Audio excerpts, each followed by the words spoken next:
Hello friends, welcome to my classes. Today onwards I am starting a crash course in research methodology. Research methodology जो कि unit 2 है UGC net paper का, इससे related हम लोग कुछ मॉड्यूल्स की शुरुआत करने जा रहे हैं। इसके मीनिंग, इसके कैरेक्टरिस्टिक्स, इसके सभी एस्पेक्ट्स और इम्पोर्टेंट एमसीक्यूज को भी हम लोग डिस्कस करेंगे। इसके बाद देखिए हमारा सिलेबस क्या है, बेसिकली रिसर्च एप्टीट्यूड जो कि यूनिट 2 है उसका। सबसे पहले हम जानेंगे meanings, types and characteristics of research aptitude. Then we will move to positivism and post positivistic approach to research. उसके बाद हम कुछ मेथड्स ऑफ रिसर्च जानेंगे, जैसे कि experimental, descriptive, historical, qualitative, quantitative. Then we will move on to steps और you can say stages of research. इसके बाद आएगा thesis and article writing format and style of referencing that. Then this new is ICT in research. Research की application कैसे होती है information and communication technology में। उसके बाद सबसे जरूरी चीज की रिसर्च को फॉलो करते हुए हमें क्या क्या एथिक्स को भी फॉलो करना है। So all these things basically will be the part of our modules. तो देखिए सबसे पहले चलते हैं हम रिसर्च एप्टीट्यूड में मीनिंग, टाइप्स एंड कैरेक्टरिस्टिक्स की तरफ। आइए सबसे पहले जानते हैं कि रिसर्च आखिर है क्या। जैसा कि आप यहाँ पर देख सकते हैं, research is composed of two words, re and search. Re का मतलब होता है दोबारा और सर्च का मतलब होता है ढूंढना किसी चीज को। सो रिसर्च का बेसिक मतलब एक क्या हुआ कि it is composed of two words, re and search, which means कि किसी चीज को हमें दोबारा से सर्च करना है। कोई चीज जो एग्जिस्ट ऑलरेडी करती है उसमें हमें एक केयरफुल इन्वेस्टिगेशन करना है। उसके कुछ ऐसे एस्पेक्ट्स जो अभी तक शायद हिडन थे, किसी ने जानने की कोशिश नहीं की, ऐसे एस्पेक्ट्स को किसी सब्जेक्ट में से हमें ढूंढ कर निकालना है। That is the real meaning of research. That is why the word is composed of re and search. Let us move on to the acrostic definition of research. Research का अगर हम एक एक अल्फाबेट एनालाइज करें ना, तब भी हम एक बहुत अच्छी डेफिनेशन की तरफ पहुंच सकते हैं। देखिए कैसे। Or say we can say it is a rational way of thinking, logic way में हमें सोचना है।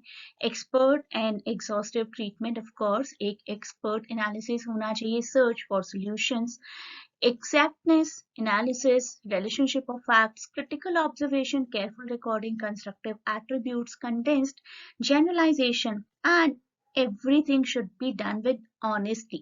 Honesty के साथ साथ एक और चीज जरूरी है, H for hard working. So this becomes the very much acrostic definition of research. देखिए वेबस्टर डिक्शनरी कैसे डिफाइन करती है रिसर्च को। वेबस्टर डिक्शनरी कहती है कि रिसर्च क्या है। रिसर्च इज नथिंग लेकिन एक केयरफुल क्रिटिकल इंक्वायरी और examination in seeking facts for principles. Diligent investigation, that means कि आपने बहुत हार्ड वर्क किया है उस इन्वेस्टिगेशन में in order to ascertain something. वो समथिंग जो कि ऑलरेडी एग्जिस्टिंग था, लेकिन आपने उसमें कुछ अपनी डिलीजेंस, अपने हार्ड वर्क की वजह से कुछ इंटरेस्टिंग फैक्ट्स को ऐड किया, कुछ ऐसे फैक्ट्स को ऐड किया जो कि अभी तक शायद हिडन थे। आपने एक डीप इंक्वायरी, डीप एग्जामिनेशन किया किसी भी सब्जेक्ट का, किसी भी प्लेस का या किसी भी पर्सन का बेसिकली। अब देखिए एडवांस्ड लर्नर डिक्शनरी के हिसाब से क्या डेफिनेशन बनती है, वो भी ऑलमोस्ट वही सेम डेफिनेशन है कि जो भी इन्वेस्टिगेशन है ना वो बहुत केयरफुल होना चाहिए, एग्जैक्टनेस के साथ, हार्ड वर्क के साथ, और जो भी आपकी इंक्वायरी है that should be specially through search for new facts.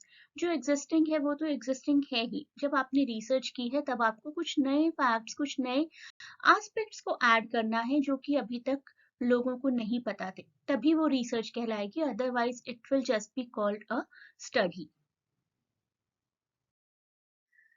बहुत जरूरी हो जाता है एक रिसर्च का वेरीफाइड होना।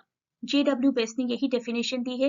रिसर्च सिर्फ स्पेसिफिकली प्रॉब्लम सॉल्विंग एप्टीट्यूड नहीं है, लेकिन रिसर्च में एक वेरिफिकेशन ऑफ ट्रूथ, जो भी आप बातें कह रहे हैं ना, those things, those facts actually should be verified, और एक ऑब्जर्व्ड डेटा होना उसका बहुत जरूरी हो जाता है। अब जानते हैं रिसर्च की जरूरत हमें कहाँ कहाँ पर पड़ सकती है। रिसर्च की सबसे बड़ी ज़रूरत है किसी चीज़ की सच्चाई जानने के लिए, टू डिस्कवर द ट्रूथ, जो कि शायद हिडन रहा होगा और which has not yet been discovered, to discover the solution of a problem. अगर आप आजकल के पेंडेमिक के टाइम की बात करें तो पेंडेमिक के बाद हम लोगों को वैक्सीनेशन मिली है, वो एक तरीके का सॉल्यूशन ही है। पेंडेमिक पर रिसर्च की गई होगी, किस तरीके का वेरिएंट है, क्या क्या ऑप्शंस हो सकते हैं इसके सॉल्यूशन के लिए, that is also one kind of research. To expand the scope of theoretical knowledge, किसी भी चीज़ की थियोरेटिकल नॉलेज हमारी बढ़ जाती है अगर हम रिसर्च करते हैं उस सब्जेक्ट पर, to discover the new application for old knowledge. एक नॉलेज है हमारी चली आ रही है, उसी नॉलेज के कुछ नए एस्पेक्ट्स हो सकते हैं। To understand, analyse, explore the phenomena, एक पर्टिकुलर फिनोमिना, एक पर्टिकुलर सब्जेक्ट को और ज्यादा एक्सप्लोर किया जा सकता है। And to know the cause and effect relationship, जो कि शायद हमारे कोविड-19 के केस में किया गया होगा कि किस तरीके से ये स्प्रेड हुआ, क्या क्या इसके कॉजेज हैं, क्या क्या इसके इफेक्ट्स हुए और किस तरीके से इसको बेसिकली सॉल्व किया जा सकता है। तो कुछ भी नया जब हम स्टडी करते हैं, कोई भी नए एस्पेक्ट्स को किसी पुराने सब्जेक्ट में ढूंढ कर भी निकालते हैं, तो that falls under the category of research. कुछ और भी एस्पेक्ट्स हैं रिसर्च के, जैसे कि रिसर्च जो है वो लेवल ऑफ लिविंग इंक्रीज करती है, इम्प्रूव करती है इन दी सोसाइटी। यहाँ पर भी आप कोविड-19 का एग्जाम्पल ले सकते हैं। विदाउट वैक्सीनेशन हम लोग ज़्यादा डेंजर में थे, वैक्सीनेशन के बाद थोड़ा सा डेंजर कम हो गया, दैट मीन्स कि हमारा लेवल ऑफ लिविंग इम्प्रूव हो गया है। किसी भी तरीके की जो भी इन्वेंशंस होती हैं जो कि पुराने टाइम में नहीं थी, जैसे कि वॉशिंग मशीन, रेफ्रिजरेटर, ये सब चीज़ें हमारा लेवल ऑफ लिविंग इंक्रीज करती हैं और ये सब चीज़ें रिसर्च का ही एक पार्ट है। For professional and intellectual development भी रिसर्च बहुत जरूरी है। Research is not only important for the society but for the researcher as well. Researcher को भी एक नया ज्ञान प्राप्त होता है, एक नई नॉलेज प्राप्त होती है। To obtain prestige and respect by person और by the institution. If you are doing a research, आपने एक अच्छे सब्जेक्ट पर रिसर्च की है, कुछ नया ढूंढ कर निकाला है, तो आपको रिकॉग्निशन मिलेगी किसी पर्टिकुलर इंस्टीट्यूशन से। You will obtain a research degree, जो कि फोरमोस्ट बेनिफिट हो सकता है आपके लिए रिसर्च करने का, and as a means of livelihood by the way of obtaining the source of finance. तो अगर आप रिसर्च लेवल पर बहुत अच्छे स्कॉलर हैं तो that can become your bread and butter as well. अब देखिए एक अच्छी रिसर्च के क्या क्या कैरेक्टरिस्टिक्स हो सकते हैं।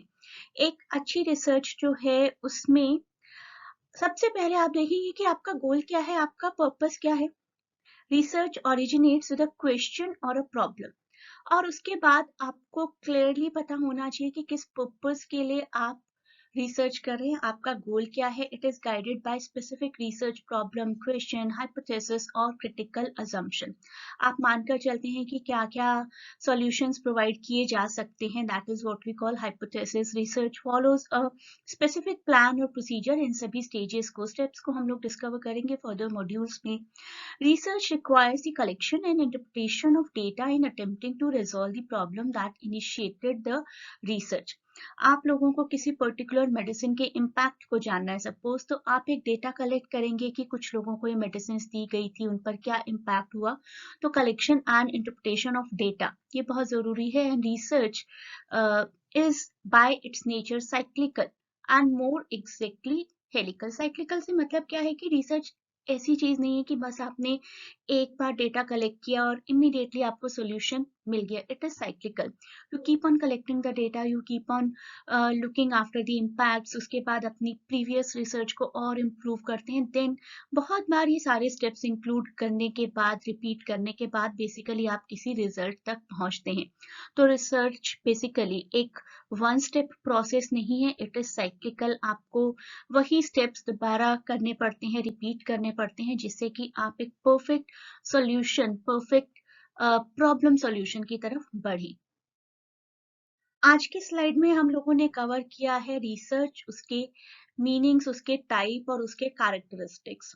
और नेक्स्ट वीडियो में हम लोग कवर करेंगे पॉजिटिविज्म, इसका second part, positivism and post positivistic approach to research that ये हमारे सारे मॉड्यूल्स, जितने भी हम मॉड्यूल्स कवर करेंगे, आपको यूजीसी नेट के एग्जाम में बहुत ज़्यादा हेल्प करेंगे, और इन सब के एंड में हम लोग इम्पॉर्टेंट एमसीक्यूज को भी प्रॉपरली डिस्कस करेंगे, जिससे कि आपका रिसर्च एप्टीट्यूड यूनिट 2 पार्ट पूरे तरीके से कवर हो जाए।